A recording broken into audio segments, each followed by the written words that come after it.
The Galactic Council chamber sat at the heart of Nexus Station, a structure so old that the species who built it had been dead for 40,000 years.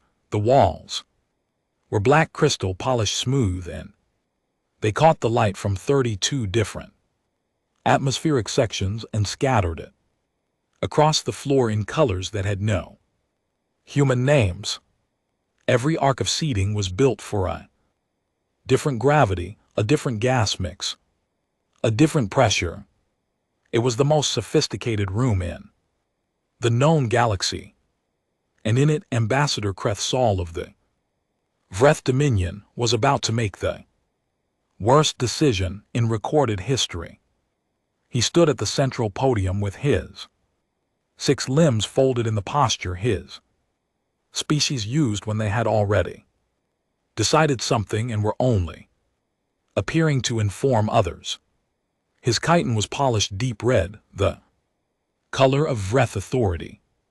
His compound eyes scattered cold light across the walls. When he turned his head, he was large, precise, and completely certain of himself.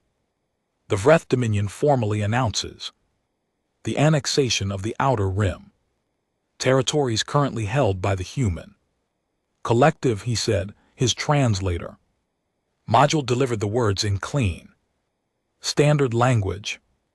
These systems are resource-rich and poorly defended. We have conducted a full assessment of human military capability and found it insufficient to resist Dominion forces.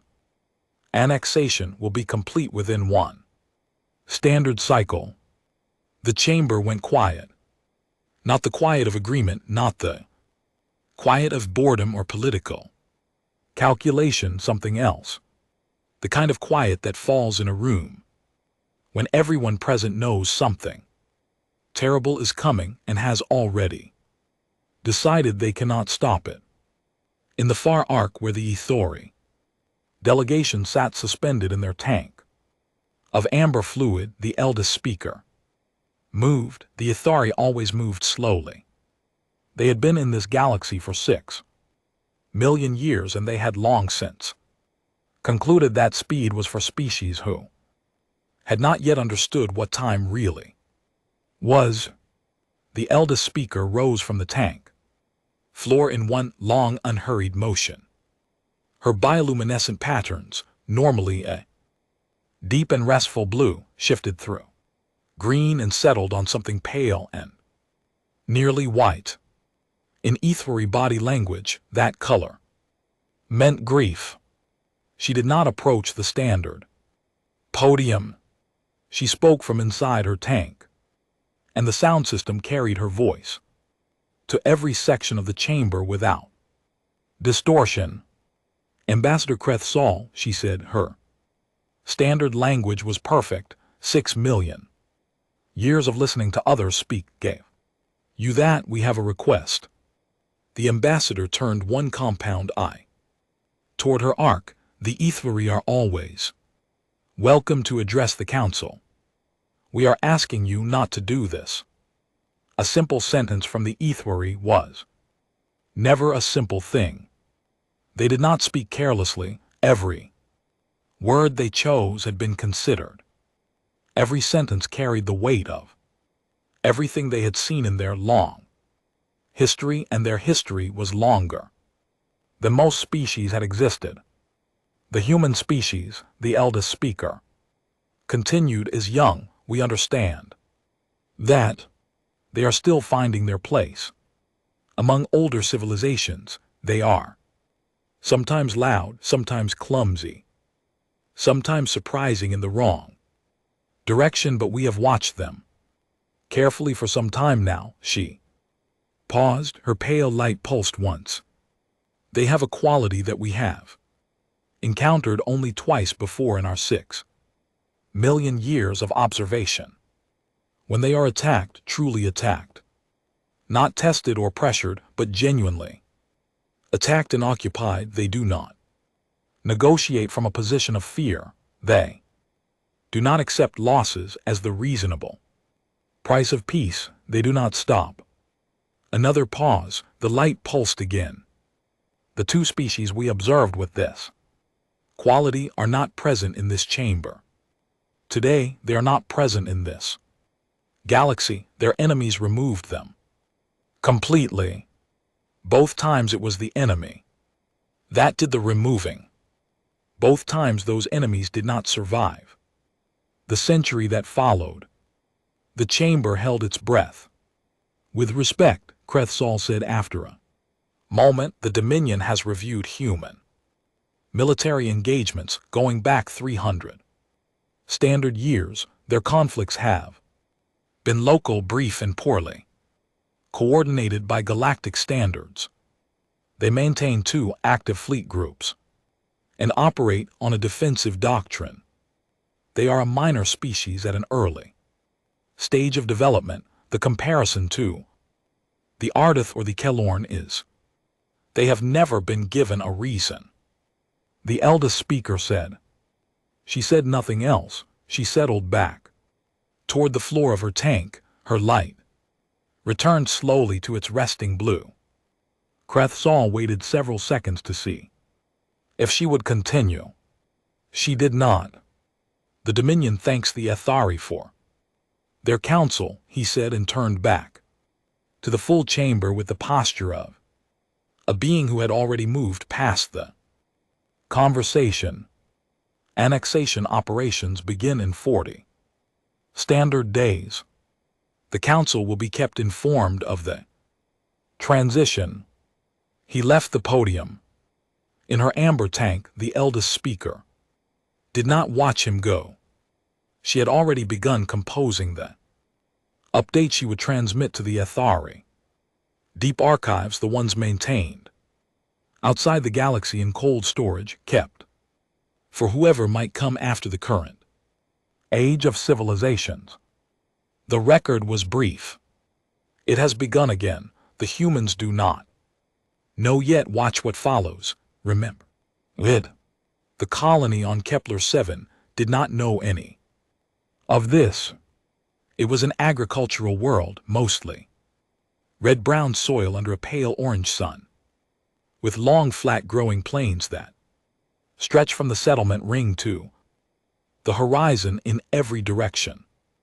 The soil grew 3 varieties of grain that did not exist anywhere else in known space.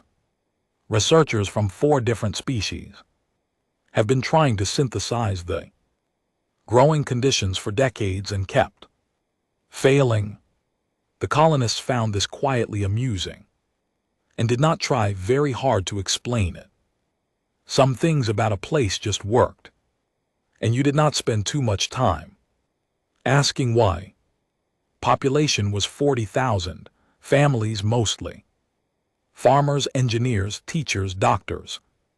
The full quiet machinery of a community that had been growing in the same place for 80 years. There was a small orbital defense platform that spent most of its operational time redirecting meteoroids that drifted in from the outer belt. There were 2 patrol ships that mapped the edges of the system every few months, out of habit because humans like to know what was around them even when nothing was there. It was a Tuesday on the colony calendar. Commander Elena Vasquez was eating breakfast in the operations center when the alert came through her implant as a mild vibration behind her left ear, the kind reserved for priority traffic. She put her fork down. "Talk to me," she said. "Commander, Lieutenant Deoasis." Voice came through from the orbital platform controlled flat. Ases got easy and loose when things were fine. He got very quiet when they were not. "We have contacts coming in from the dark side of the outer system, multiple vessels. They are not broadcasting identification signals." Elena was already on her feet. "How many contacts?" "Still counting, Commander. More than 30. The engine's signature's a pause. "Commander, I am reading Wraith Dominion Drive profiles, I am certain of it. She left her breakfast where it was. She never went back for it. The next 6 hours were the kind that got stored in the wrong place in memory. Afterward, they should have lived under fear. They went on to work because there was too much of the second to leave room for the first. She moved 40,000 people into the reinforced underground shelters in 4 hours and 12 minutes. The colony had drilled it annually for 60 years, and the time showed. The shelters had food, water, and medical supplies for 90 days. She made sure the children went in first and the soldiers went in last or not at all. She positioned both patrol ships at the edge of effective weapons range and told their commanders to make the Wraith work for every meter of approach. She activated the orbital platforms. Full weapons loadout. She sent the distress beacon through the relay chain. The nearest relay would carry it to the next, and from there it would reach Fleet Command or Earth itself, whichever was faster. Then she went to the orbital platform in person because she had decided that if she was going to watch this, she was going to watch it from somewhere she could actually do something. Through the main forward viewport, the Wraith fleet came in across the dark. Like a slow tide, 43 vessels she counted. The smallest among them was twice the length of her largest patrol ship. They moved in tight formation, the kind her tactical references described as a standard Wraith encirclement pattern designed to cut off every exit. Before the first shot was fired, Lieutenant Asai stood at her shoulder. He was 26 years old and had been wearing a uniform for 4 years. He had never seen an enemy vessel except in training files. "Commander," he said quietly, "what do we do?" "We make them work for every step," she said. The patrol ships opened fire when the Wraith crossed the outer boundary. They burned through shielding on 2 Wraith vessels and left a third running on reduced power before both ships were overwhelmed and destroyed. The orbital platform fired until its main capacitor array burned out from sustained draw. 3 Wraith vessels took significant damage during the approach. 43 ships against 2 patrol vessels and 1 aging platform. But the Wraith had expected nothing. They had expected the defense to fire a warning shot and open communication channels about terms. The math surprised them. It slowed them down by 2 hours. The Wraith landed on the colony surface 8 hours after arriving in the system. They burned 216 surface structures. They left everything else standing, which meant they wanted the colony functional and producing. They put guards on the water treatment centers, the grain storage facilities, the power distribution nodes, the medical building. Elena watched their patrol patterns from inside the maintenance tunnel system that ran beneath the original settlement ring. She had 18 soldiers with her. She had her sidearm, 4 rifles, and 11 days of supplies. She had something else too. Something that the Wraith tactical assessment of human military capability had not measured and would not have known how to measure. She was not frightened. She was focused. There was a difference, and it was the most important difference in the universe. She did not tell her soldiers they were going to win. She did not give a speech about courage or sacrifice or the things worth fighting for. She had known these people for years. They did not need that from her. She said, "We are going to make sure they remember this colony." Over the next 3 weeks, they cut 2 Supply lines, they destroyed 4 of. Vreth communication drones, they hit a fuel depot on the southern edge of the landing zone and took out a surface vehicle. They lost 1 soldier, Corporal Andy Reed, in the second week in a firefight near the Eastern Water Station. 1. Elena sat in the dark of the tunnels afterward and thought about that arithmetic for a long time, what it cost and what it bought. The Vreth had lost 14 soldiers across those same 3 weeks, plus the vehicles and the fuel and the communication infrastructure. They had doubled their patrol frequency. They had stopped moving in groups smaller than 6. They were not comfortable. Good. 3 weeks after the attack, a fleet relay station and the adjacent system received Elena's distress signal. It was flagged highest priority. It went to Fleet Command in under 12 hours. From Fleet Command, it went to Earth Defense Council within the day. From the Defense Council, it went everywhere that had the clearance to receive it, every military branch, every government body, every senior commander. In human space, the message was clear and exact. Kepler 7 human colony, 40,000 residents, occupied by Vreth Dominion military force, colony infrastructure intact. Commander Vasquez and an unknown number of defenders conducting active resistance operations. 11 human systems announced for annexation by the Vreth Dominion. 11 systems. Not a raid, not a border incident, a declaration. The Earth Defense Council sat in session for 9 hours. When they came out, the statement they released was 3 lines long. They had reviewed the Vreth Dominion's declared intentions. They had reviewed the attack on Kepler 7. They had considered the situation in full.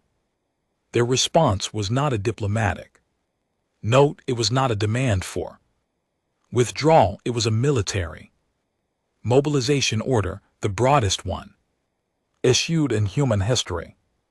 General Marcus Webb, commanding officer of Fleet Command, read the order and then stood at the window of his office on Fleet Station Meridian for a long time, looking at the stars.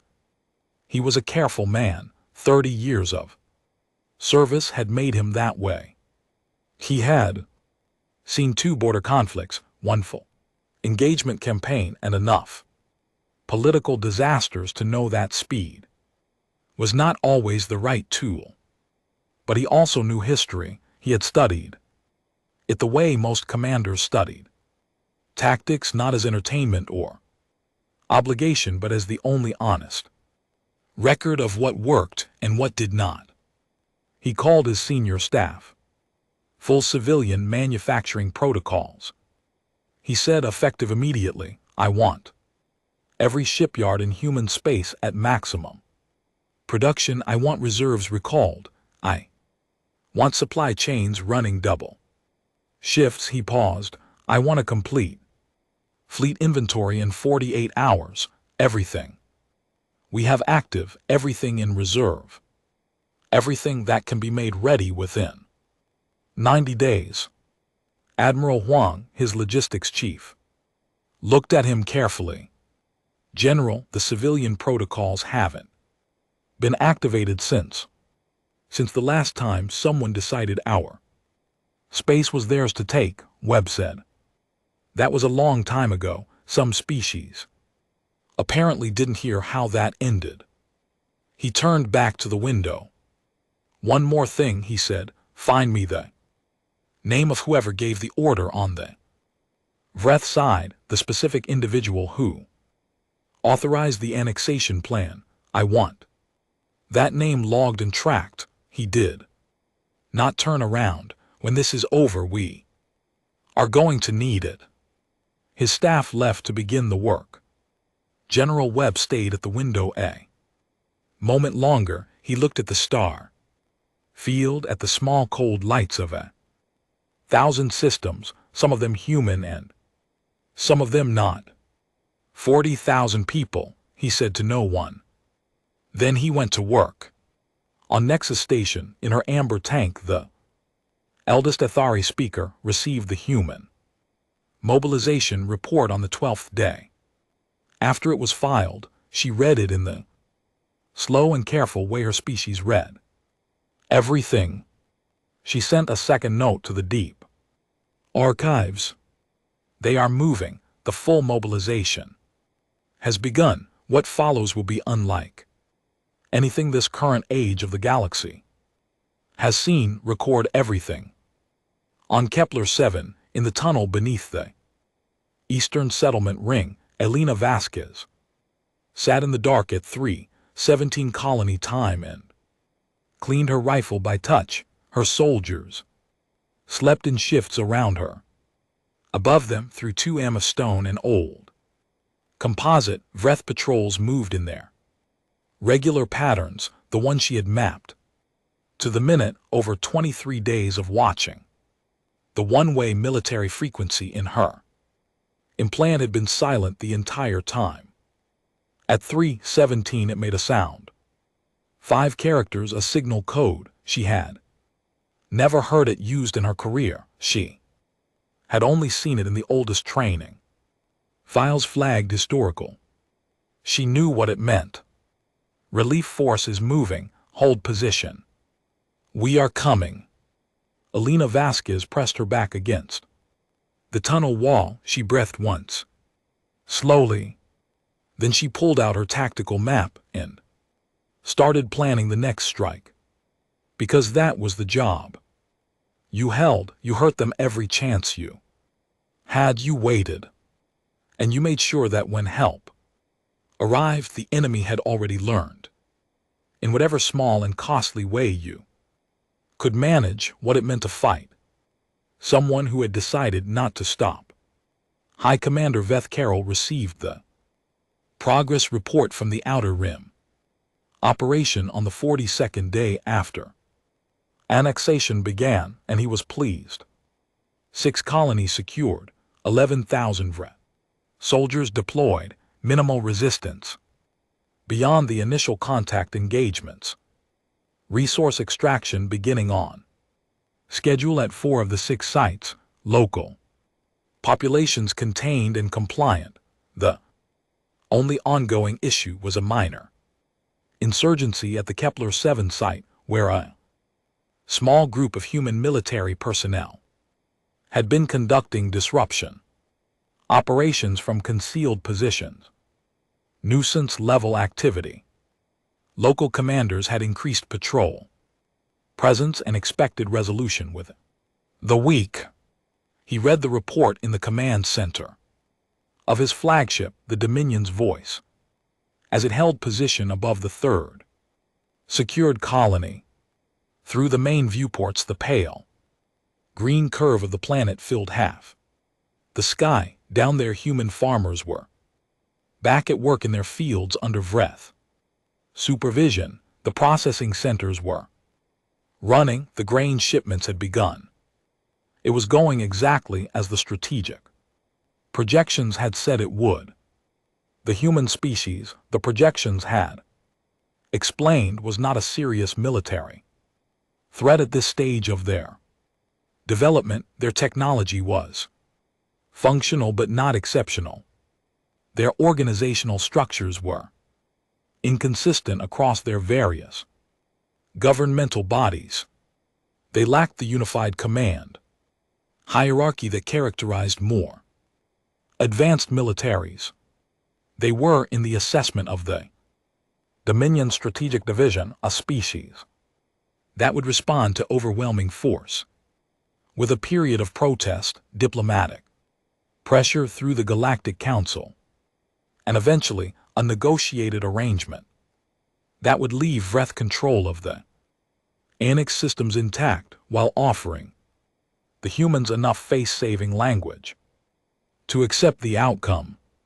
It was a standard playbook. The Dominion had used it 11 times against other species. It had always worked.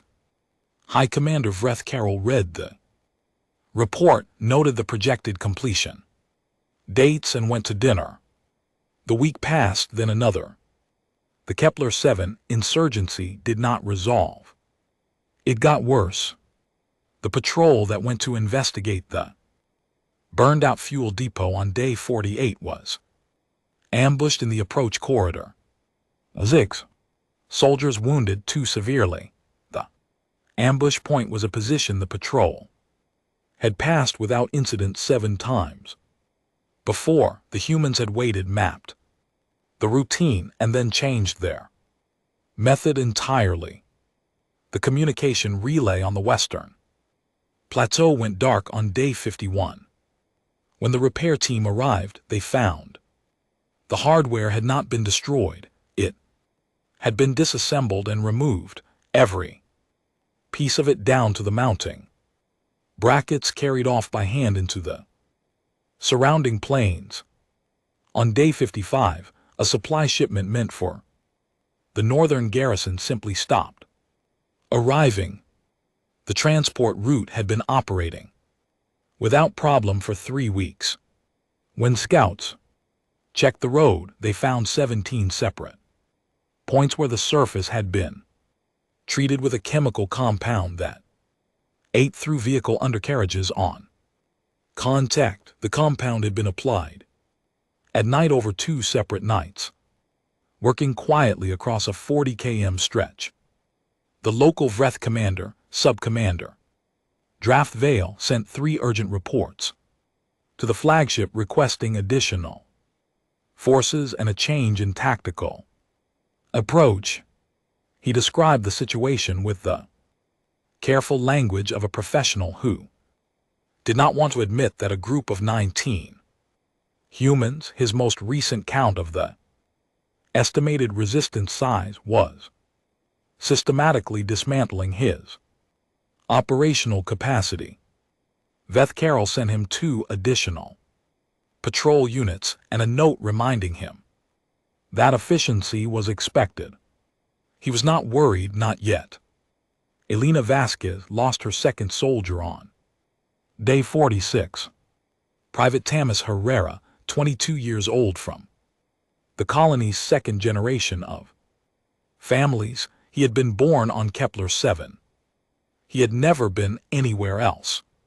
She held the accounting of him in her mind the same way she held all the other numbers. The tunnel was not a place for grief in the open, and she was not built for grief in the open anyway. She kept it somewhere interior where it would be waiting for her when she had time for it later. When this was done, they were down to 16 fighters now.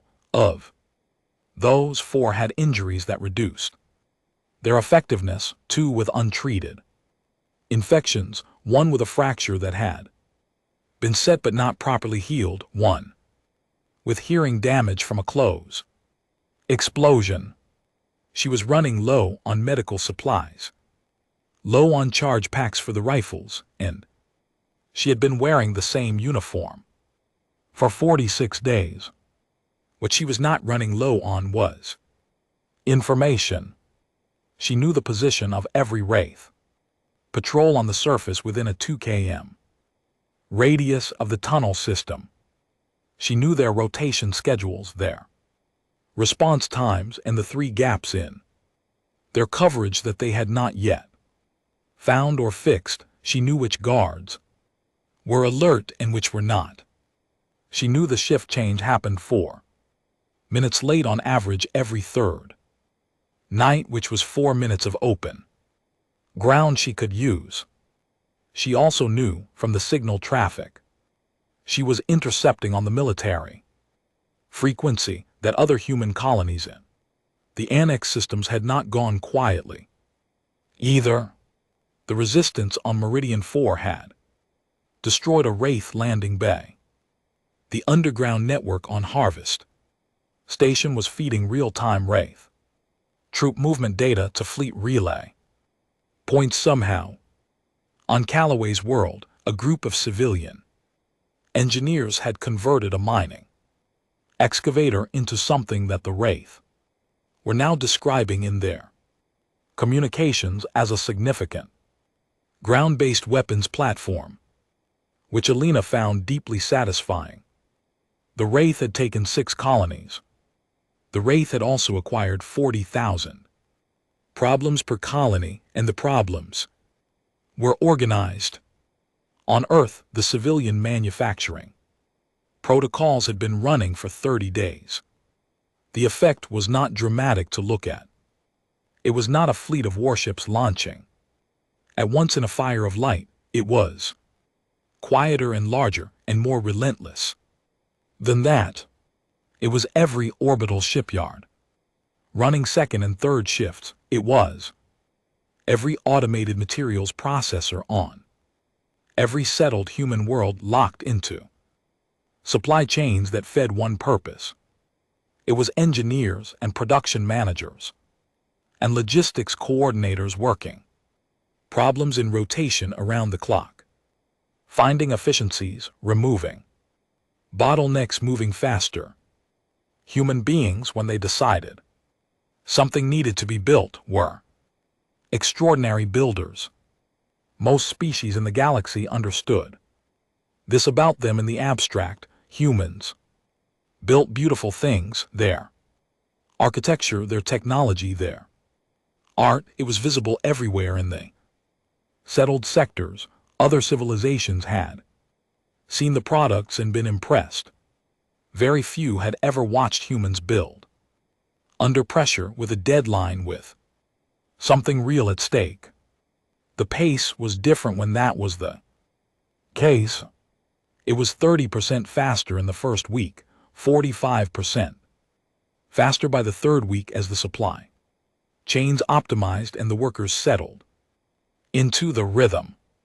By the end of the first month, Fleet Command's production estimates were being exceeded by a margin that the projections team revised upward 3 times because they kept assuming errors in the data. There were no errors. General Webb stood in the Fleet Command Operations Center and watched the numbers come in and felt something he had not expected to feel, which was a kind of quiet and uncomplicated pride. How long until the first full response fleet is ready? He asked. 60 days, General, Admiral Huang said. For the first one. After that we'll have additional groups ready on a rolling 15-day cycle. Webb nodded. He looked at the star map. The Annex system sat on the far edge of human space, marked in the cold orange color the display used for hostile occupation. 6 colonies, 6 orange marks where green one should have been. Contact the Galactic Council, he said. Inform them formally that human military forces will be entering the contested systems in 60 days. Tell them to advise the Vreth Dominion accordingly. The aide made a note. Should I include a proposal for negotiation, General? The Council has been asking. The Council can ask, Webb said. Tell them there is one condition for halting military action. The Vreth Dominion withdraws all forces from all 6 colonies, returns full control to the original populations, and delivers to human custody the individuals who authorized the annexation operation. He paused. All of them not representatives, not diplomatic stand-ins, the people who gave the orders. The aide looked up from his notes. Vreth won't agree to that, sir. No, Webb said, they won't. He looked at the orange marks on the map. Make sure the message is sent anyway. He said, I want it on record that we asked. The Vreth Dominion's response to the Council notification arrived in 3 days. It was polite, measured, and completely dismissive. The Vreth position was that the annexed Territories were now legally Dominion. Holdings under galactic expansion law. That the human populations were under Dominion protection and care, and that military aggression by Earth forces would be considered an act of war against the Dominion with consequences. The Dominion was fully prepared to enforce. They attached a summary of their current military force disposition, presumably, to underscore the consequences point.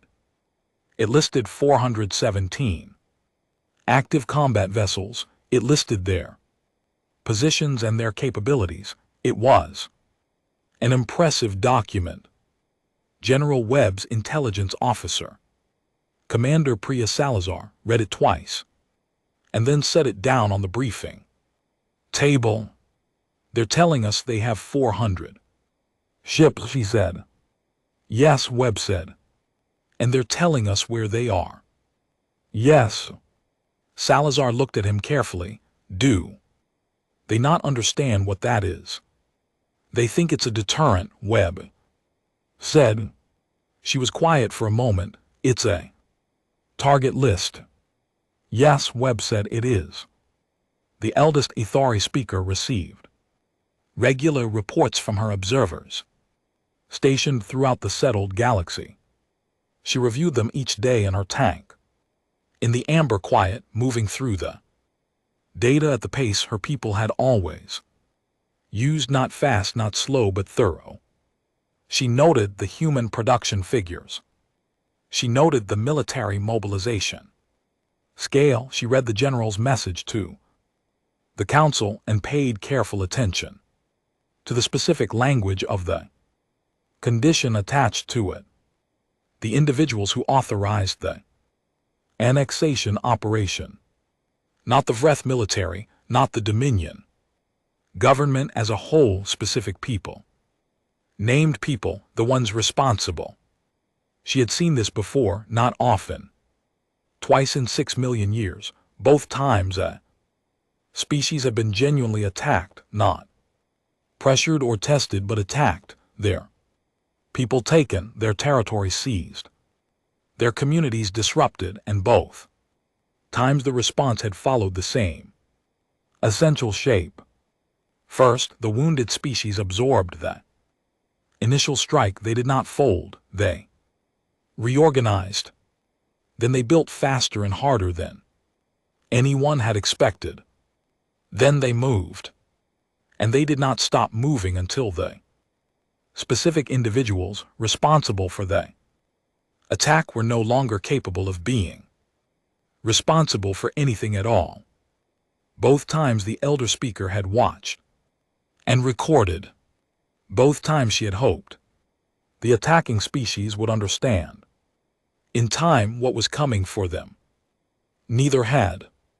She did not expect the Vreth to be different. She hoped for it. Hope was not the same as expectation.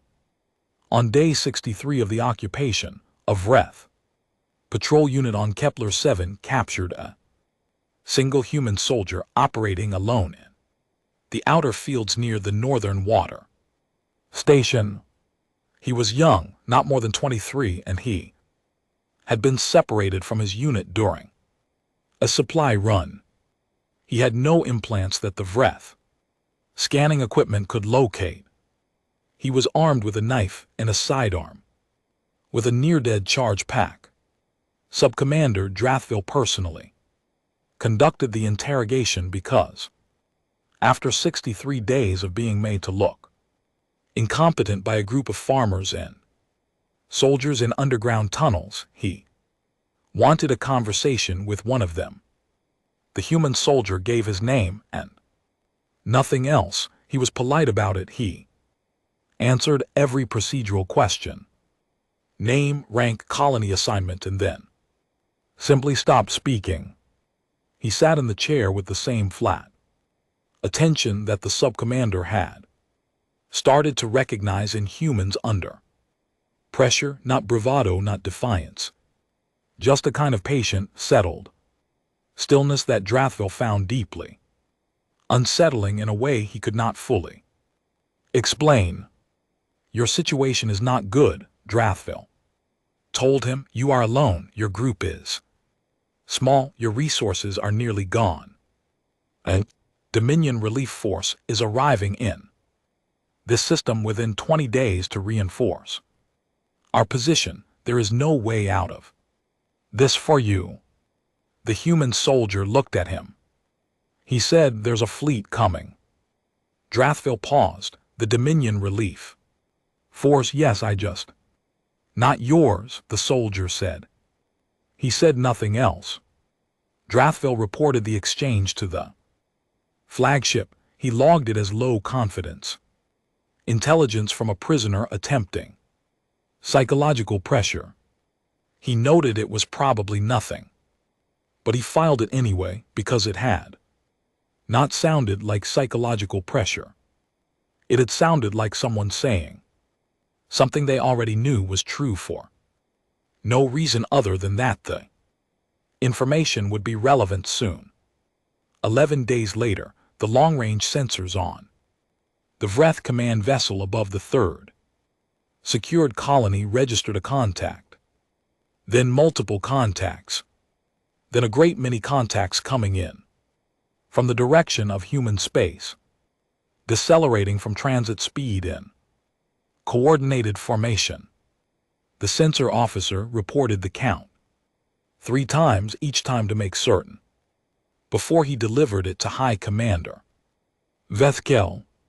208 vessels, the vanguard element of what the signal traffic indicated. Clear's throat was a significantly larger force still in transit behind it. Vethkel stood at the sensor display and looked at the incoming formation. The human ships were not in a defensive formation. They were not arranged to ground or establish a perimeter. He had spent 30 years studying fleet tactics, his own species and a dozen others, and he recognized what he was looking at. They were in an attack formation, not coming to defend their colonies, not coming to establish a negotiating position, coming in at combat speed at a heading that intersected directly with his own ship's positions, with a formation shaped for one thing: engagement. He transmitted to the fleet battle stations. He transmitted to the Dominion homeworld contact with human fleet engaging. He transmitted to the Galactic Council out of protocol. And GT snorts. And GT military action imminent. He did not transmit to the eldest Ethori speaker because he did not know she was watching. She was watching in her amber tank. She read the sensor contact reports as they reached her observer's instruments, and she felt the grief pale color rising in her bioluminescent patterns again. The color she had worn the day Kreth Saul had stood at the council podium and announced the annexation. She had one more note for the deep archives. The humans have arrived. The Vreth believe this is the battle. It is not the battle. It is only the beginning of what the battle will cost them. We said, do not wake these people. We said this. Remember that we said it. In the tunnels below Kepler 7's surface, Elena Vasquez felt the ground vibrate at 4:12 colony time. Not from fighting, not from explosions, from something descending through atmosphere at high speed, multiple somethings burning in through the upper air on deceleration burns. Human dropships had a specific vibration frequency when they came in hot. She had felt it in training a dozen times. She knew exactly what it was. She stood up. Around her, her soldiers were already awake, sitting up in the dark, looking at the ceiling of the tunnel as the vibration moved through the stone above them. Is that Lieutenant Osai began? Yes, Elena said. She picked up her rifle. 63 days, she said mostly to herself.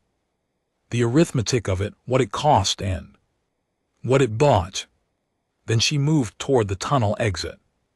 Her soldiers fell in behind her without being told. Outside, through the tunnel's concealed hatch, the sky above Kepler 7 was lit with the bright lines of deceleration. Burns. Dropships coming down in columns, spreading across the landing zones she had already identified and marked and transmitted in her intelligence reports. Weeks ago, the Vreth patrols above her were in chaos. Their communications were a flood of overlapping alerts, scrambled response units, commands that arrived too late and went to positions that no longer existed. Elena stepped out into the open air of her colony for the first time in 63 days. She breathed in. She looked at the sky. Then she raised her rifle and went to work. The 6 colonies were liberated in 11 days. Not recovered, not negotiated back. Liberated in the military sense of the word, by force, through engagement with the Vreth ground forces on each colony. Either captured or driven off-world. Human fleet swept through the annex. Systems in a coordinated sequence that had clearly been planned for weeks, hitting each occupied colony in overlapping strike windows that gave the Vreth no time to consolidate or reinforce between engagements. The Vreth had expected a defense. They had expected humans to fight hard for their own territory and then stop at the border of Dominion space to make demands and establish a ceasefire line. That was how these things worked. You fought, you bled, you found a line that both sides could live with, and you stopped at it. You stopped because going further was expensive and escalatory, and no one benefited from pushing a wounded enemy all the way back to their home systems. Every species in the galaxy understood this. The human fleet crossed the border into Vreth Dominion space on day 12. High Commander Veth Carroll falling back with the surviving elements of his fleet after losing the engagement above the 3rd secured colony, received the news and had to ask his communications officer to repeat it. They have crossed the border, the officer confirmed. Into Dominion space, Veth Carroll said. Yes, High Commander. He was quiet for several seconds. The scope of what that sentence meant took time to fully form. The humans were not setting up a defensive perimeter along their original border. They were not establishing a demilitarized zone. They were not waiting for the Council to arrange talks. They were following. Contact the homeworld, Veth Carroll said. Inform High Command that the situation has changed. The situation had changed. In the Galactic Council chamber, the news produced the kind of reaction that the chamber was not designed for. 32 species talking at the same time was something the acoustic systems could manage. 32 species panicking at the same time was something else. The Doreth delegation sent an emergency motion for an emergency session. The Pelani ambassador demanded a formal statement of human intentions. 4. Smaller species made quiet inquiries through back channels about updating their own defensive postures, not against the humans specifically, but in general, because the general situation had become the kind that made updating defensive postures feel reasonable. The Galactic Council's formal mediator, a calm and deeply experienced Korath bureaucrat named Velshan, sent a priority communication to Fleet Command. requesting an urgent statement of human military objectives. General Webb's response arrived within the hour. It was brief. It said that human forces were engaged in active pursuit of Vreth Dominion military units that had occupied human territory and harmed human citizens. It said that this pursuit would continue until the condition previously stated was met: full withdrawal of all Vreth forces, full return of occupied colonies to their populations, and the delivery to human custody of all individuals who had authorized the annexation operation. Velshin read it 3 times, looking specifically for language that was not there. There was no mention of a ceasefire line, no mention of a negotiated settlement, no mention of territorial concessions or reparation schedules, or the diplomatic frameworks that species typically used when they wanted a war to stop. Just the condition: meet the condition, and the pursuit ends. Don't meet it, and the pursuit continues. Velshin sent the response to the full council and then sat for a long time in her office. She had been mediating for 22 years. She had helped end 4 regional conflicts and negotiate 2 major territorial disputes. She knew what a negotiating position looked like, the way it was worded, the space it left for movement, the signals it sent about what could be traded away. This did not look like a negotiating position. This looked like a statement. She sent a personal message to the Ithori delegation, marked for the eldest speaker's attention. The response came back in 3 words: "We told you." The pursuit into Vreth space was not a straight line. The Vreth fleet did not run together. Veth Carol, to his credit as a military commander, understood immediately that holding formation against a human force that was moving with this speed and aggression was a way to die in place. He split his surviving vessels into dispersal groups and sent them on separate headings, hoping to divide the human response and buy time for the Dominion homeworld to mobilize a relief force. It was a good tactical decision.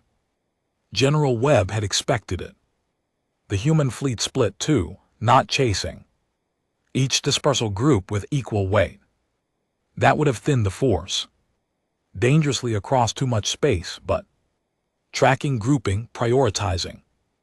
Admiral Huang and Commander Salazar ran the targeting, sequencing from the fleet flagship, working through the Vreth dispersal vectors and assigning pursuit elements with the kind of methodical efficiency that Salazar privately thought looked more like logistics than combat. That was not an insult. That was the point. "They're trying to make us choose," Huang said, watching the dispersal tracks on the main display. "I know," Salazar said, "so we choose all of them in order." They worked the list for 8 hours, adjusting in real time as new sensor data came in, reallocating pursuit groups as Vreth movements became clearer. It was the kind of sustained, grinding, analytical work that required no heroism and made no good stories. It was just math and patience and staying with the problem no matter how complicated it got. 3 Vreth dispersal groups were overtaken and engaged in the first week. 2 more the week after. The remaining groups were either captured or driven deeper into Dominion interior space. The pursuit followed them deeper. The Vreth home world received High Commander Veth Carroll's first emergency communication and responded with what Dominion doctrine called a maximum defense posture. Every available military vessel recalled To the home system, every orbital. Platform armed and active, every ground. Installation on full alert. It was an impressive force, the Dominion. Had built it over 400 years of expansion. No species had ever threatened the home world directly. The home world had always been too far away, too well defended, too far behind too many layers of military presence for any enemy to reach. The human fleet had gone through those layers quickly and without stopping. The Dominion High Command gathered in emergency session. They reviewed the military situation with the detached precision of leaders who were accustomed to being the ones doing the reviewing, not the ones being reviewed. They went through the engagement data. They counted the losses. They looked at the pursuit tracks. They sent an ambassador to the Galactic Council with a message for the human government. The message proposed an immediate ceasefire. It proposed the withdrawal of Vreth forces from the occupied colonies. This was already effectively complete, since most of the Vreth ground forces had been captured. It proposed compensation in the form of resource rights in 3 unmapped systems. It proposed a formal agreement with defined borders and a non-aggression framework. It was by the standards of Vreth diplomacy, a generous offer.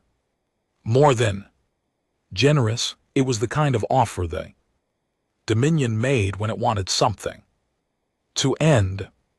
The human response came back in 24 hours. The same condition, the same words. Deliver to human custody all individuals who authorized the annexation operation. The council mediator Velshin, carrying the response, stood in the Vreth ambassador's reception suite and watched.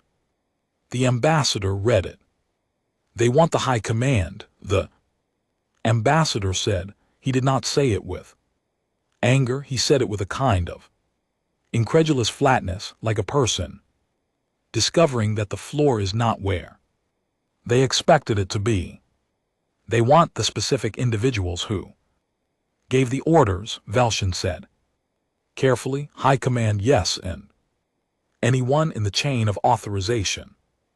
That is not how wars end, the ambassador said. I know, Velshin said. No species in this galaxy ends a war this way. I know, she said again more quietly. The ambassador stared at the message for a long moment, then he looked at her. What do they want with them? What happens if we surrender these individuals? Velshin had asked General Webb this exact question. She relayed the answer exactly as it had been given to her. A trial, she said, before the Galactic Council for the occupation of civilian colonies, for the treatment of occupied populations, for the soldiers lost in the conflict, a formal accounting. The ambassador absorbed this, and if we refuse, Velshin did not have to answer. They both knew what the answer was. It was written in the trajectory of every human pursuit element still moving deeper into Dominion space. How do they expect us to simply hand over? The ambassador began. They don't expect you to find it easy, Velshin said. They expect you to do it anyway. She left the message with him and went back to the council chamber to wait. Elena Vasquez had been promoted to colonel 3 weeks after the liberation of Kepler 7. She had been given command of the 3rd Ground Assault Group, 1,100 soldiers and the supporting equipment they needed, assigned to the pursuit operation in Vreth interior space. General Webb had personally attached the new rank insignia during a brief ceremony on the fleet flagship that lasted exactly 4 minutes because Elena had asked him to keep it short. She was not comfortable with ceremonies. She was comfortable with work. The 3rd Ground Assault Group was used for the boarding operations that followed fleet engagements. The close work of taking a Vreth vessel that had been disabled or surrendered, clearing it, securing the crew, finding and preserving intelligence, making sure that the individuals aboard were properly identified and logged. The identification and logging was important. Webb had made that very clear. Every Vreth military officer captured was processed through a chain of documentation that would have looked excessive in a different war. Name, rank, command history, chain of authorization, who had given them their orders and who had given orders to that person. The documentation went to a central records office that Commander Salazar ran with the same methodical patience. She applied to everything. Elena understood what the documentation was for. Not all of it was going to matter. Junior officers following orders, soldiers who had been conscripted, supply and logistics personnel who had kept the occupation running without being in a position to refuse. These people were processed and held and would eventually be released. The documentation showed who they were and what role they played and made clear they were not the target. The target was specific. The authorization chain for the annexation operation, from the field commanders who had carried it out up to the high command that had approved it and the diplomatic corps that had announced it to the council and the intelligence division that had provided the assessment saying it was safe to proceed. The humans were not fighting a war against the Vreth Dominion. They were following a chain of responsibility back to its source. Elena had a list of names on her personal command slate. It had 31 entries. Each one had a status marker. Confirmed captured, confirmed dead in engagement, location unconfirmed, location tracked. She updated it every day, sometimes twice a day as new information came through. 22 of the 31 were now marked confirmed. Captured. 9 remained. Back on Kepler 7, the colony was rebuilding. It was not a fast process. It would not be a fast process. 216 buildings had been destroyed. Some of the water treatment infrastructure had been damaged during the occupation. The grain that had been growing when the Vreth arrived had come in without full harvest support, and a significant portion of it had been lost. But the people were there, all 40,000, in their shelters, and now coming out of them into the light. Elena had gone back to the colony once. For 2 days between assignments, she had walked through the settlement ring and seen what the Vreth had done to it and what her people were already doing about it.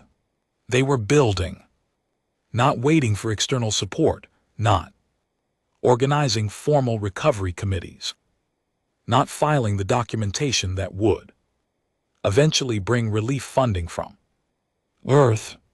All of that was coming, and all of that would help, but it was not why they were moving now. They were moving because their home needed to be rebuilt, and they were the people who lived there. She had stood in the ruin of the Eastern grain station and watched a crew of 12 people working with hand tools and recycled materials, moving with the focused quiet of individuals who did not need to be told what to do next. She had thought about Private Herrera, 22 years old, born in this place, never gone anywhere else. She had thought about Corporal Reed. She filed those thoughts in the interior place where she kept them next to all the others. Then she went back to the fleet. She had a list with 9 names left on it. The Galactic Council session that convened on day 90, one of the conflict was the most heavily attended in living memory. Observers from species who had not sent delegates to a full session in decades were present. The authority tank contained not 1 but 3 speakers, which was extraordinary. The authority rarely sent more than 1 representative anywhere on the grounds. That one was enough and more was wasteful.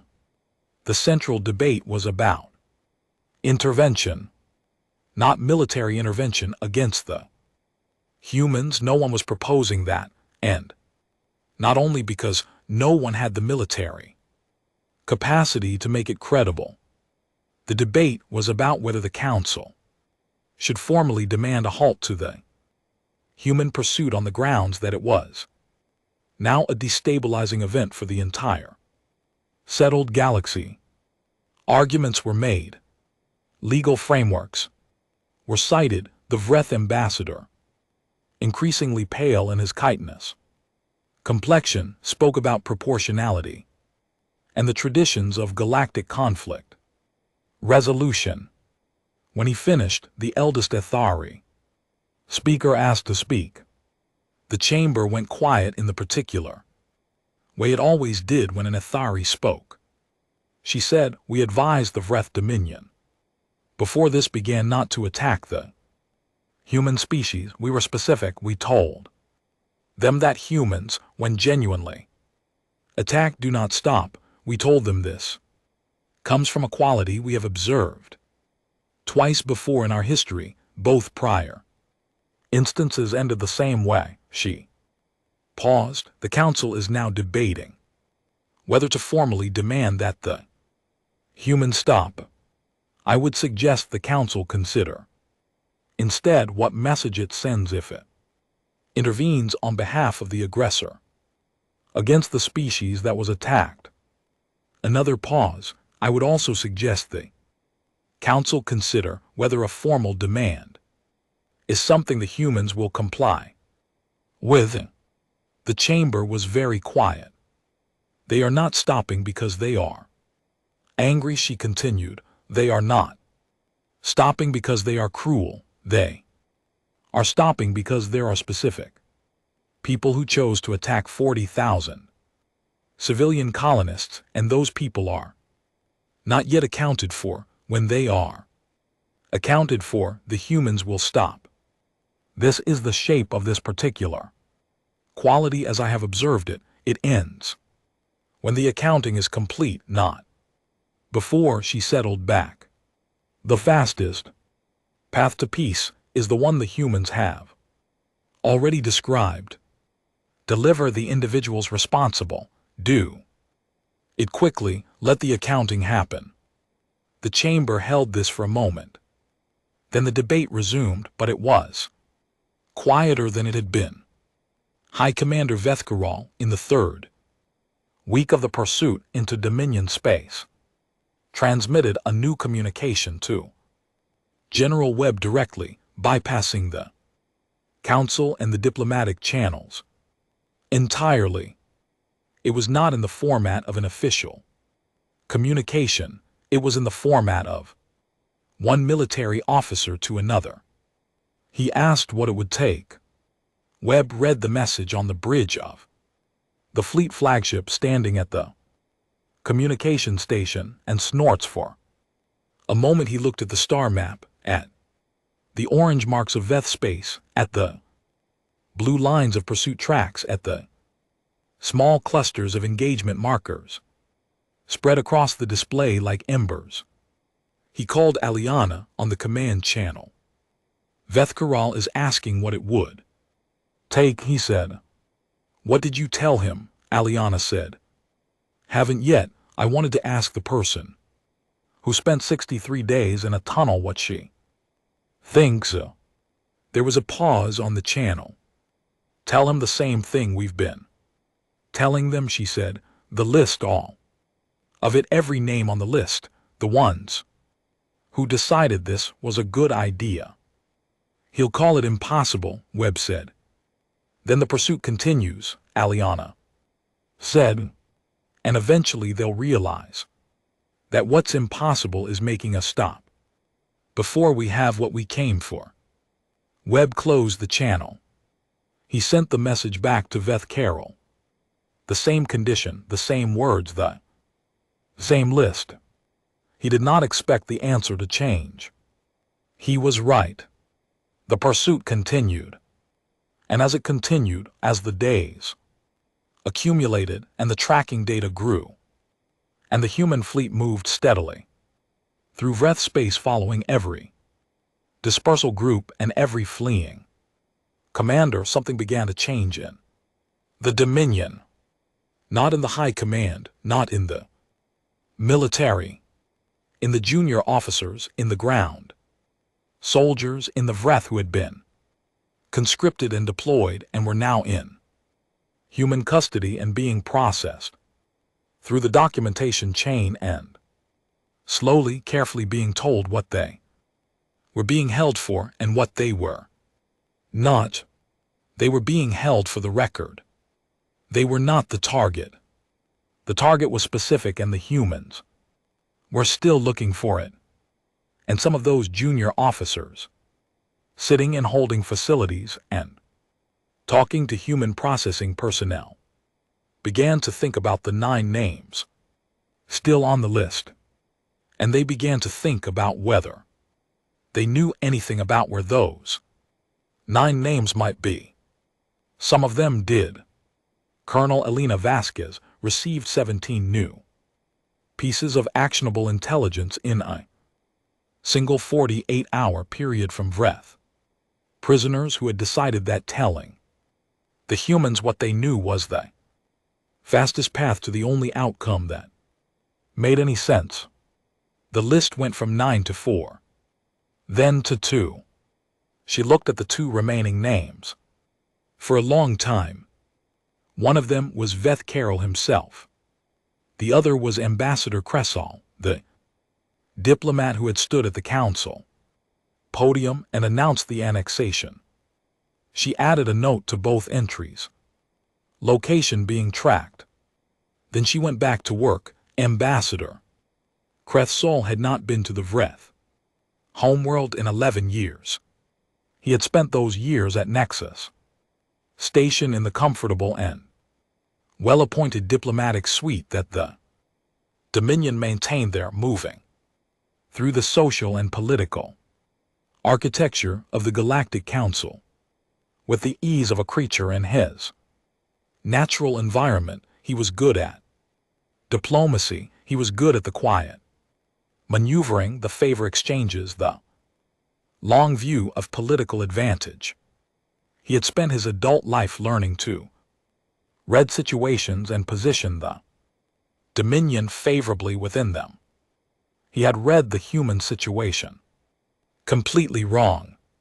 He knew this now. He had known it since approximately day 15 of the occupation, when the reports from the outer colonies started coming in, and the pattern in them was not the pattern the strategic assessments had promised him.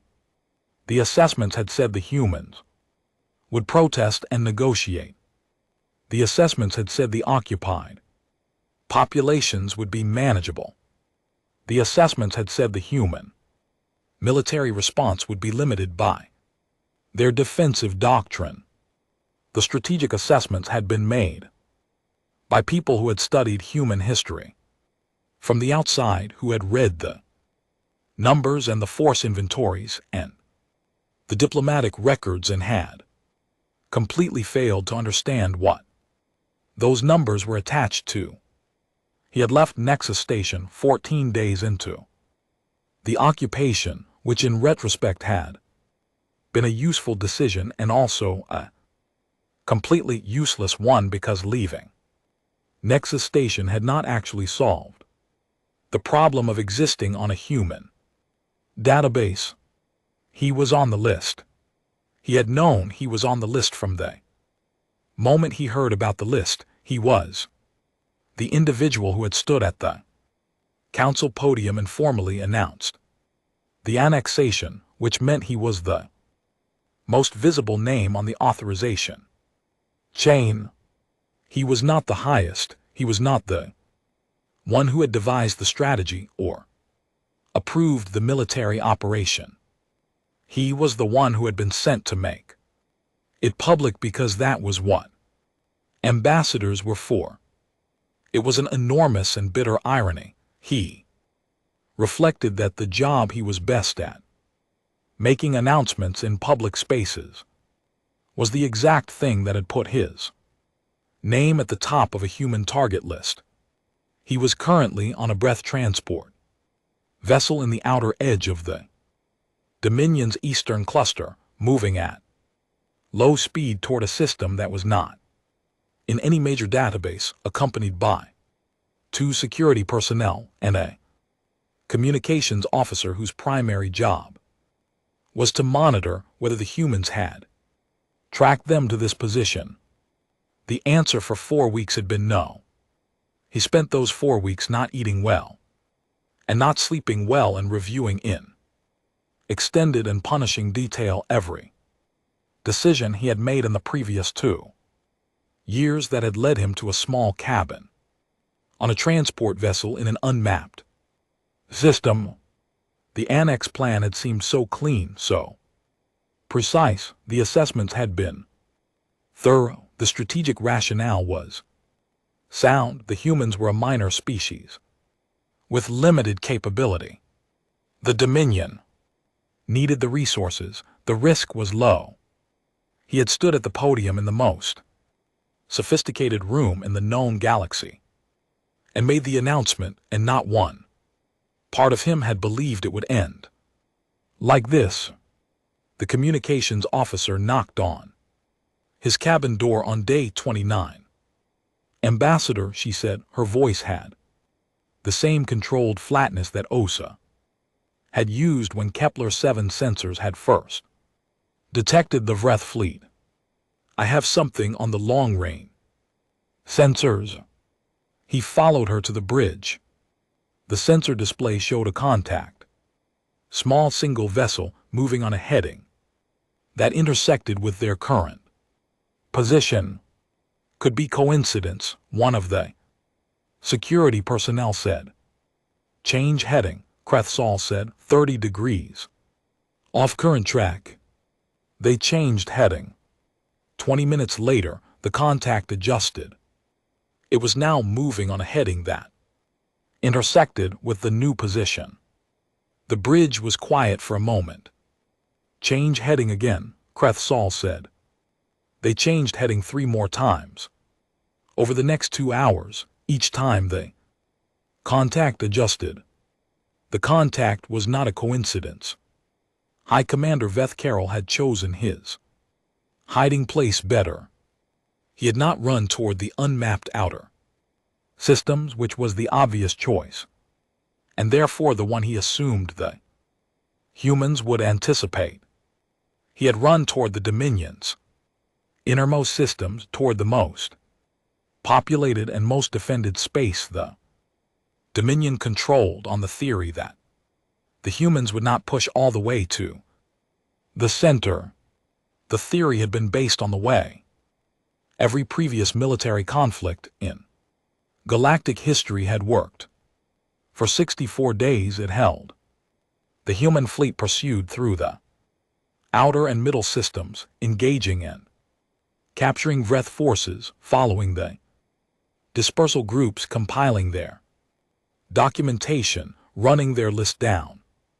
They took the eastern systems, they took the northern approach, they came from 3 directions methodically, not hurrying toward the center, but arriving there by process of elimination.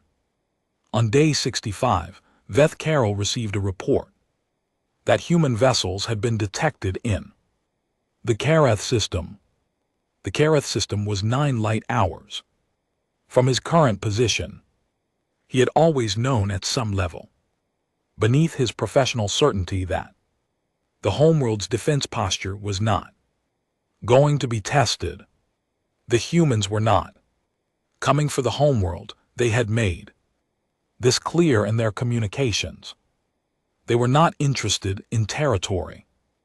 They were not trying to occupy Dominion systems the way the Dominion had occupied human colonies. They were interested in specific individuals, and those individuals were no longer protected by the homeworld's fleet, because that fleet had been significantly reduced by 11 weeks of pursuit engagements and was now positioned in the home system doing exactly what Veth Carroll had spent his entire career avoiding, defending a fixed point instead of projecting force.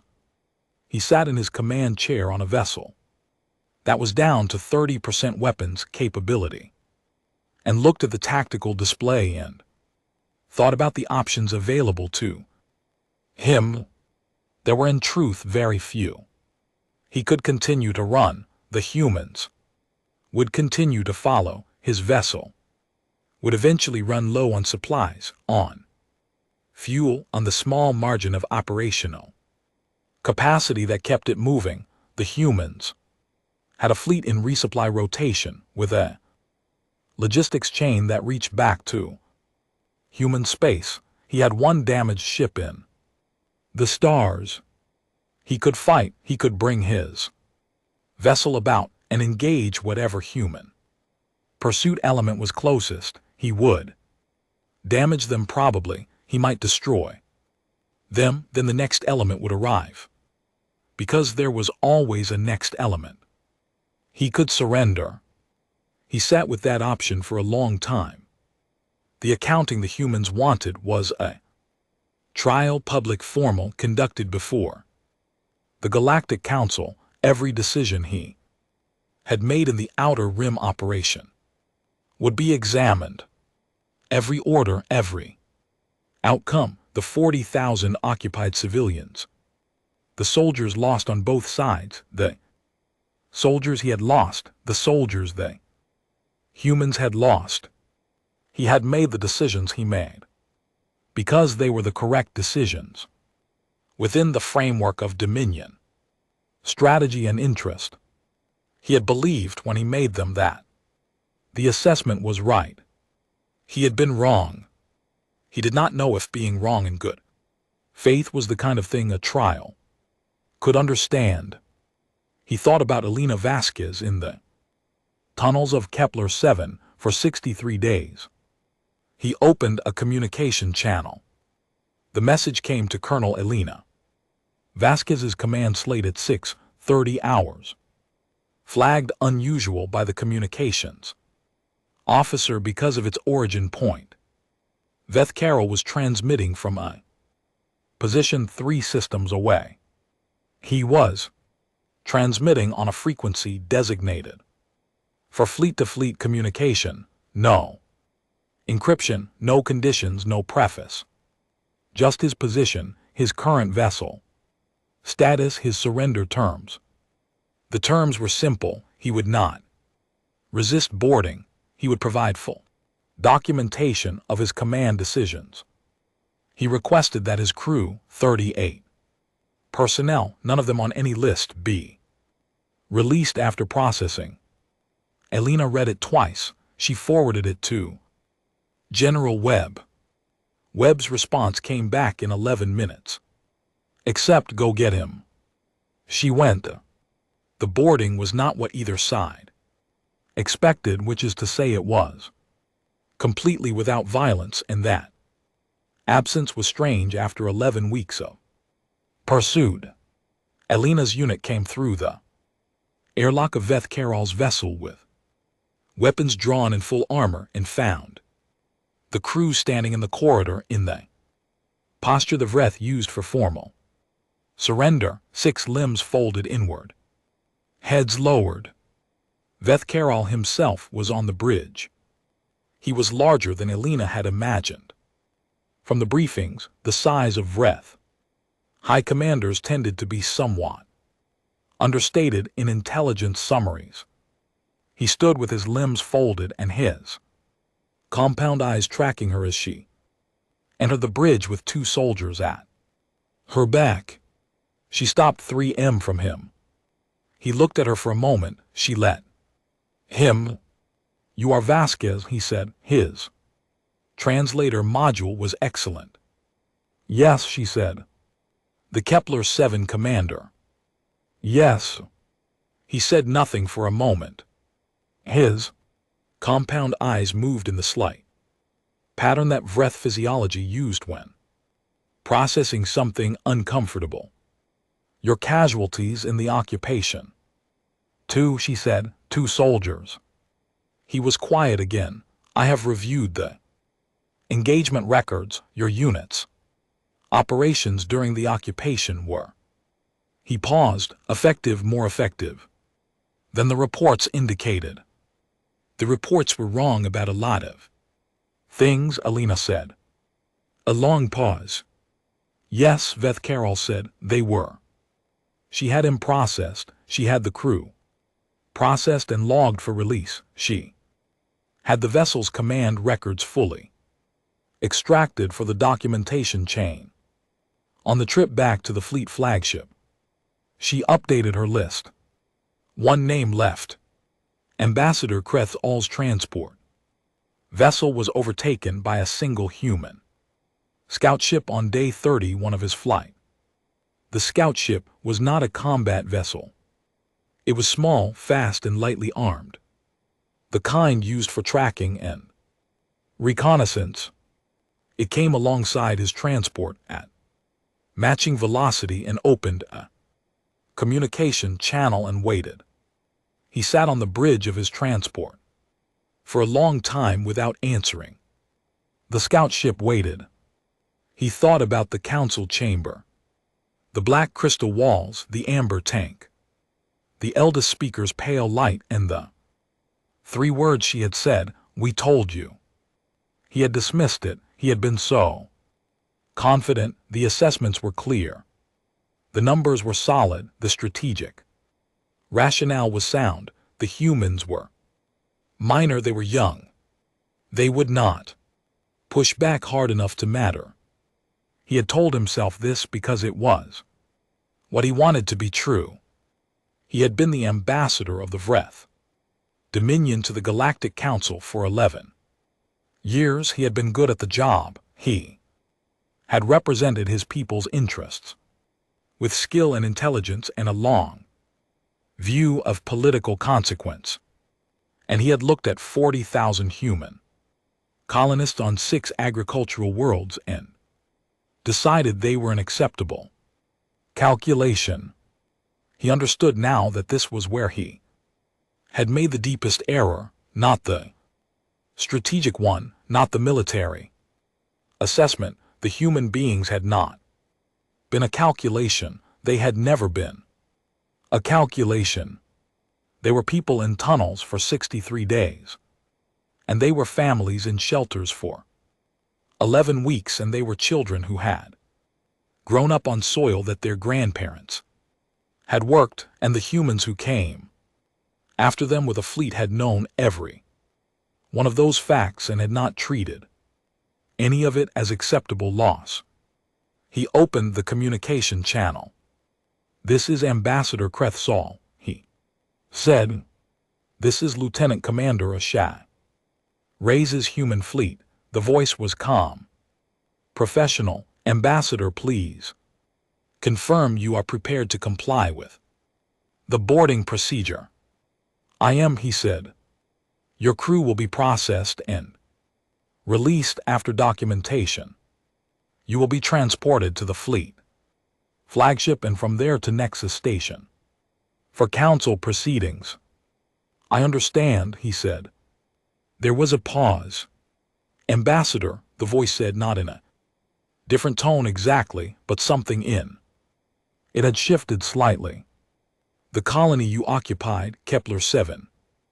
There are 40,000 people there." He waited. "They're all still there," the voice said. "All 40,000. They're rebuilding."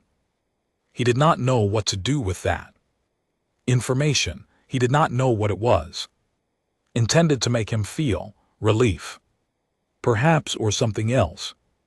He thought about it for a long time on the trip to the flagship. He was still thinking about it when he arrived.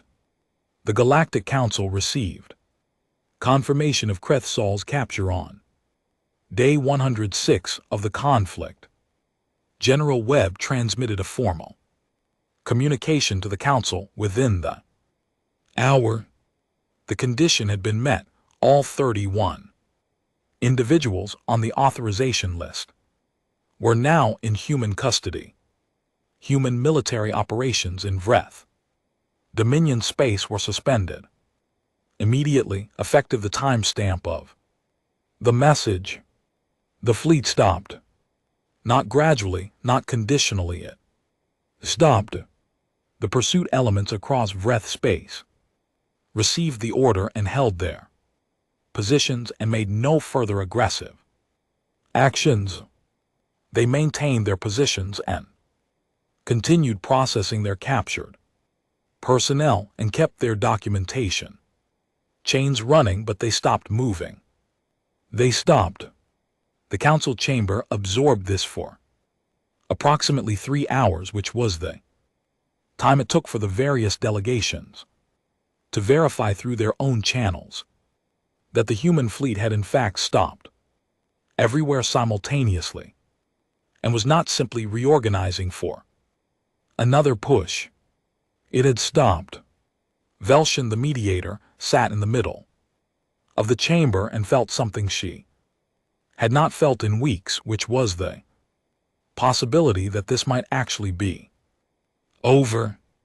The Vreth Dominion delegation, now operating under an emergency governing council because the arrested high command had left a significant administrative gap, requested a meeting to discuss the structure of the formal proceedings.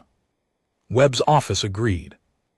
The Ithari elder speaker, in her amber tank, watched the communication traffic that her observers were reporting and felt the pale grief color fading from her bioluminescent patterns for the first time in 106 days. She sent one more note to the deep archives. The pursuit has ended. The condition was met. The trial will begin. The humans stopped when they said they would stop. Write this down, write all of it. They did exactly what they said they would do. From the beginning, they stopped when the accounting was complete and not one moment before. She paused, her light pulsing slowly. The amber fluid. And not one moment after.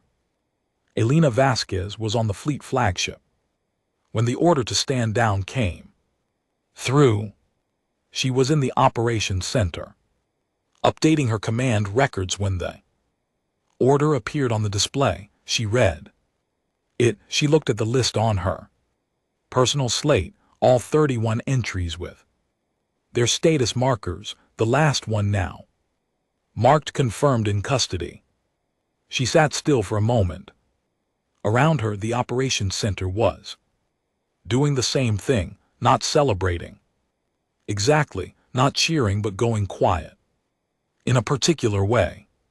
The way a room goes quiet when something that has been holding very tightly for a long time can finally let go. She thought about Kepler 7, the red-brown soil, the orange sun, the tunnels beneath the settlement ring, where she had spent 63 days in the dark, the vibration of the dropships coming through the stone above her. She thought about Reed and Herrera. She held that in the interior place for a moment where she had been keeping everything that needed to wait. Then she went to find General Webb. He was standing at the window of his office looking at the star field. She stood beside him. Neither of them said anything for a while. It's going to be a long trial, Webb said finally. Good, Elena said. The council is going to want it to be thorough. Every decision, every order, every outcome Good, she said again. The Vreth Dominion will have legal representation. There will be arguments about command, responsibility, about the degree of individual culpability. I know, Elena said. Good. Webb looked at her sideways. You want it to be long. I want it to be right, she said. I want 31 people in a room answering for 31 sets of decisions, and I want the whole galaxy watching, and I want the record to be so complete that no one who reads it 50 years from now has any doubt about what happened and what it cost. She looked at the star field. That's what Reed and Herrera deserve. That's what 40,000 colonists deserve, not a quick end, a right one. Webb was quiet for a moment. When this is done, he said, when the trial is finished and the record is made, what do you want to do? She thought about it. Go home, she said, help them rebuild the Eastern Grain Station. They're still working on it. Webb nodded. Outside in the dark between the stars, the human fleet held its position and waited for the next order, which would take them back toward human space, toward the dockyards and the home systems and the worlds they had built, and the people who lived on them. They had come out here for a reason. The reason was complete. They were ready to go home. The trial lasted 4 months. It was held in the Galactic Council chamber, which had hosted negotiations and declarations and diplomatic crises for 40,000 years, but had never hosted anything quite like this. 31 defendants, 31 legal teams, most of them assembled in a hurry by a Dominion administrative structure that was trying to function while still processing what had happened to it. An independent tribunal of 5 judges, drawn from 5 separate species, none of them human, none of them Vreth. The council mediator Velshan served as the presiding administrator. She had not slept a full night since the occupation began, and she did not expect to sleep one until the trial was finished. The proceedings were broadcast on every public communication channel in the settled galaxy. This was not an accident. General Webb and the Earth Defense Council had been very specific about the broadcast requirement when negotiating the trial structure with the Council. The trial would be public, all of it, not summary reports or diplomatic communiques, the actual proceedings. Every testimony, every piece of evidence, every argument made by every legal team. The Earth delegation had objected to this. The Council's legal advisors had suggested it was unusual. Velshan had privately agreed that it was unusual. The human position was simple. 40,000 people had lived this. The least that could be done was to make sure the record of it was seen. The objection was withdrawn. The testimony began with the colony administrators, not the soldiers, not the military commanders, the people who ran the water treatment facilities and the school buildings and the medical centers, the people who had organized the shelter movement in the first hours of the occupation, the people who had kept 40,000 human beings alive and functioning while their colony was under foreign military control.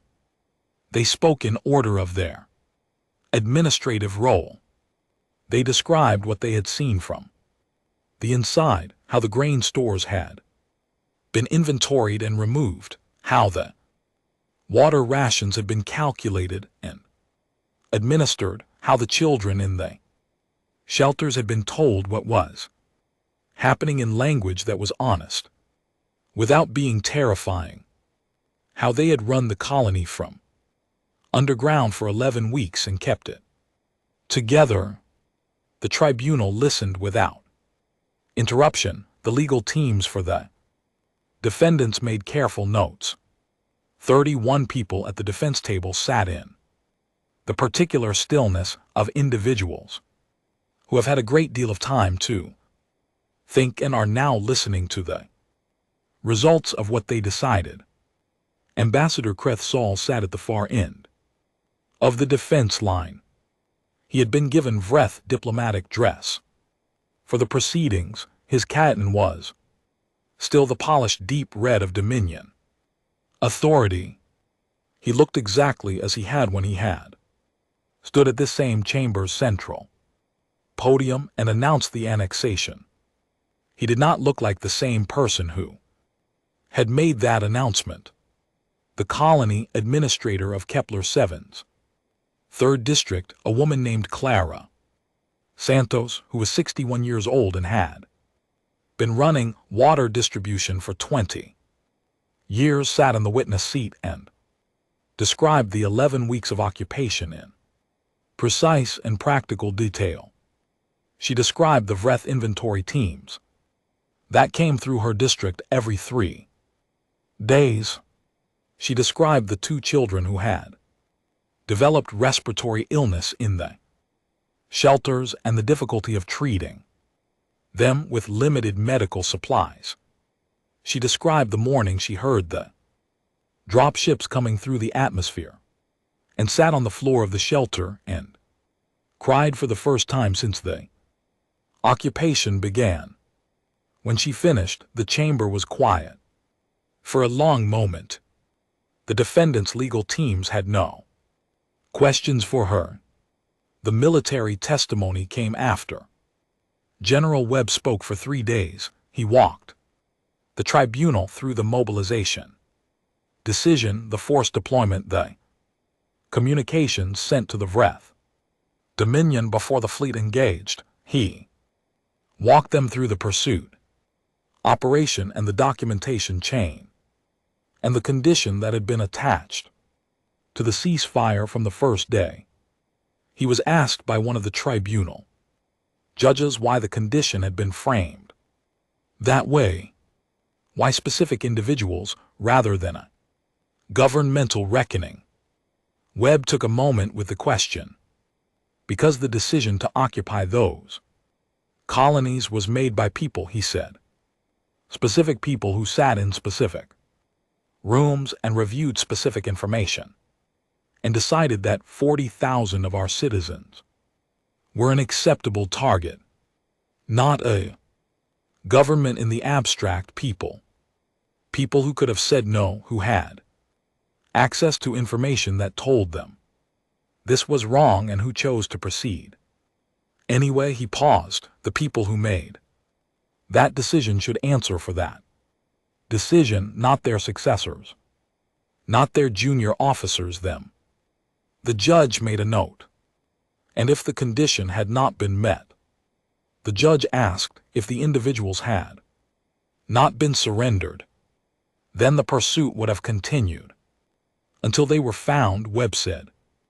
Indefinitely. For as long as it took, Webb said, yes.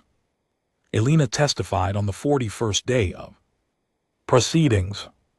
She had not been looking forward to it.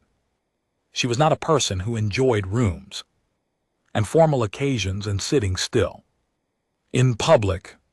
She was a person who fixed things with her hands, and her planning and her patience and testimony was none of those.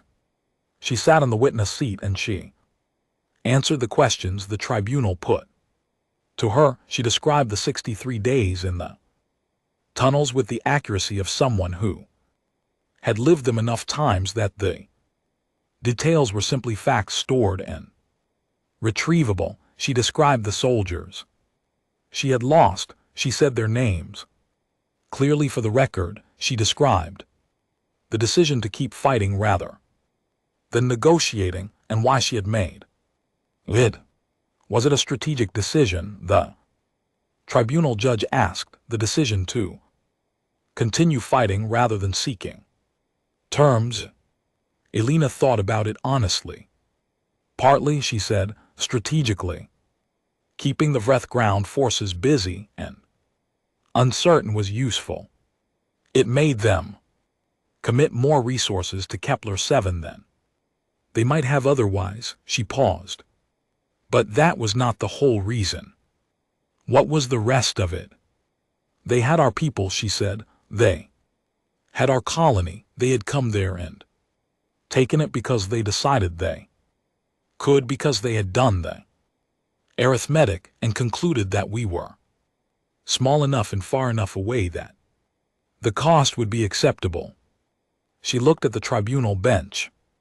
Directly, I wanted them to understand from the very first day that there was no version of this that was going to be acceptable, that the cost was going to keep coming, that we were not going to find a number at which we would agree to stop. She was quiet for a moment.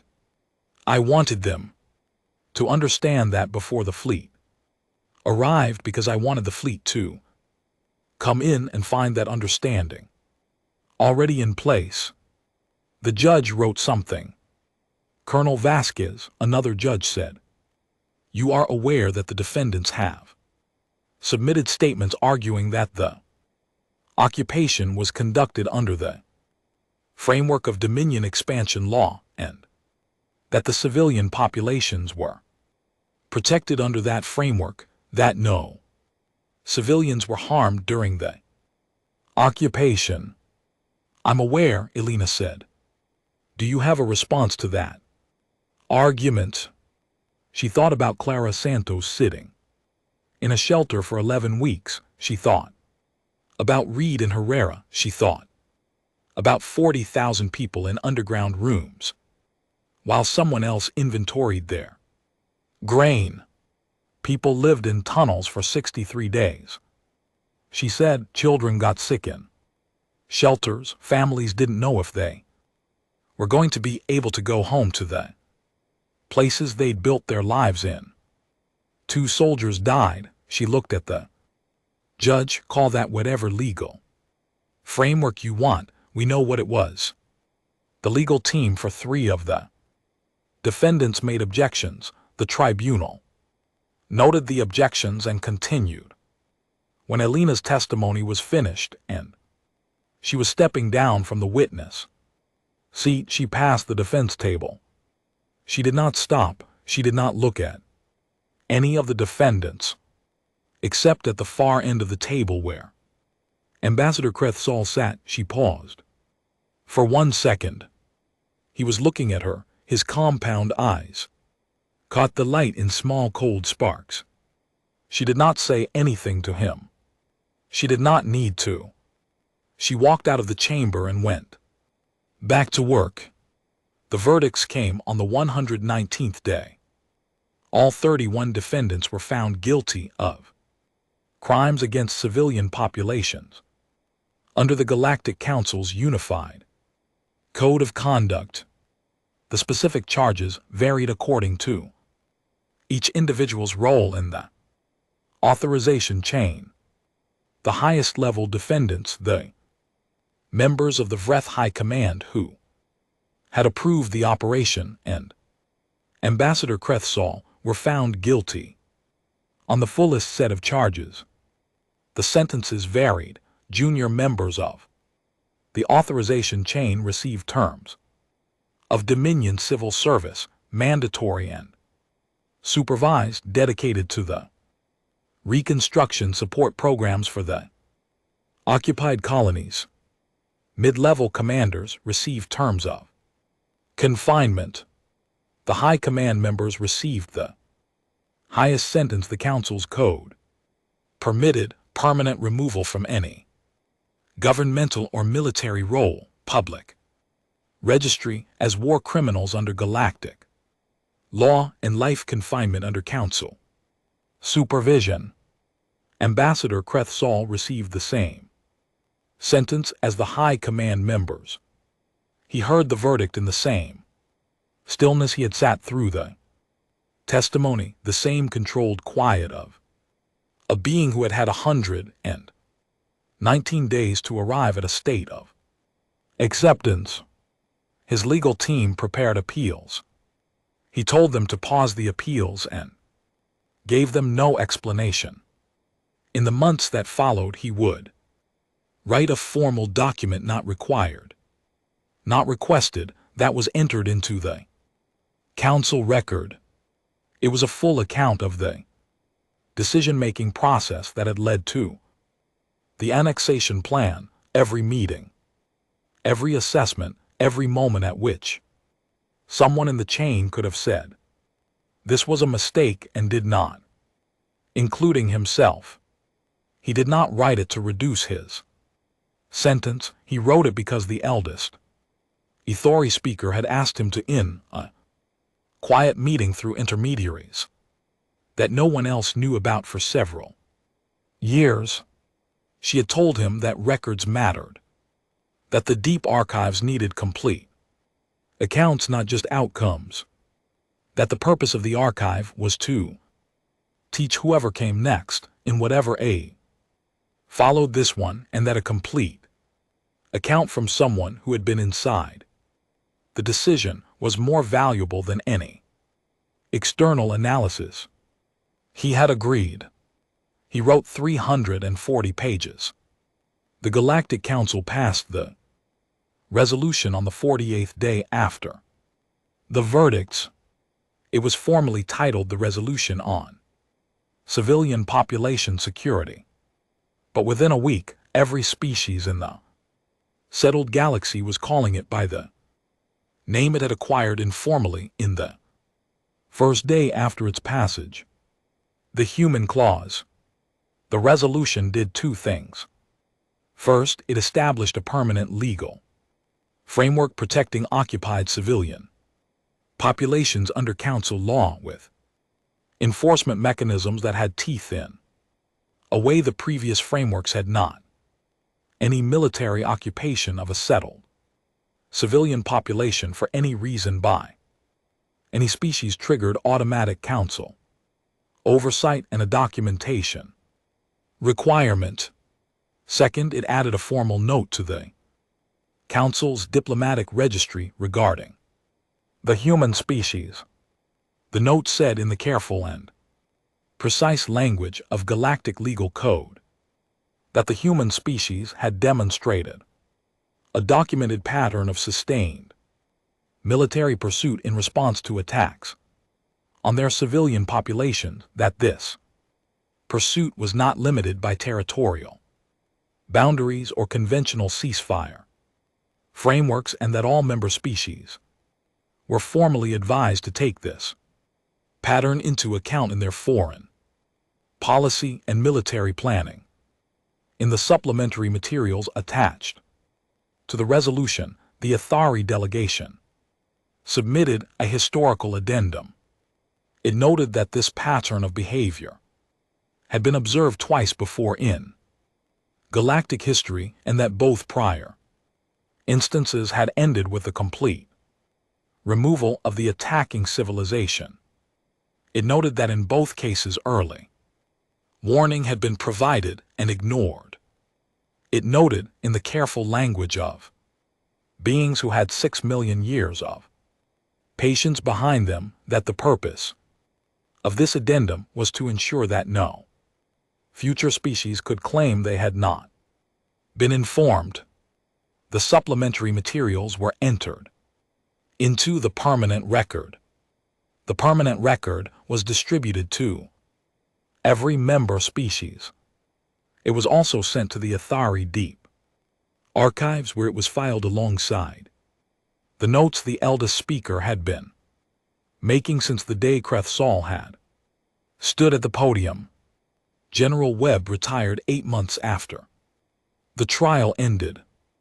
The ceremony was held on Fleet Station Meridian, in the same facility where he had stood at the window on the day he read the mobilization order. The same star field was visible through the same window.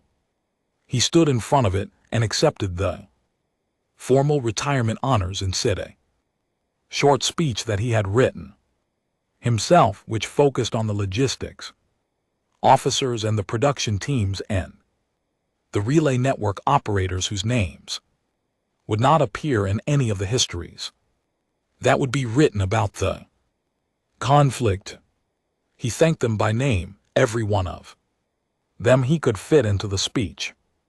Afterward he went home. He had a house on Earth in a quiet part of the Pacific coast where the mornings were cold and the sea was close, and nothing about the landscape required any decisions. He spent the first week doing nothing. He found that this was harder than he expected. On the 8th day, he started writing. Not a memoir, not a formal account, just notes for himself about the shape of the thing, what it had looked like from his position, what snorts he had understood early, and what had taken time to understand, what he would do differently and what he would not change. He wrote on the 3rd page of the first notebook, the condition was the key. From the first communication we sent, we told them exactly what it would take to stop us. We were never vague about it. We said these names, these people, this accounting, and we meant it precisely. And we held to it precisely. There was no ambiguity for them to negotiate around. There was no number we would settle for. The condition was the condition. He thought for a while.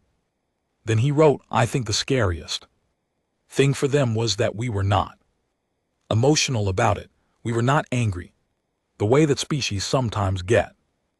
Angry, hot and fast, and eventually cooling. We were just steady. The fleet moved steady. The documentation ran steady. The list got shorter. Steady.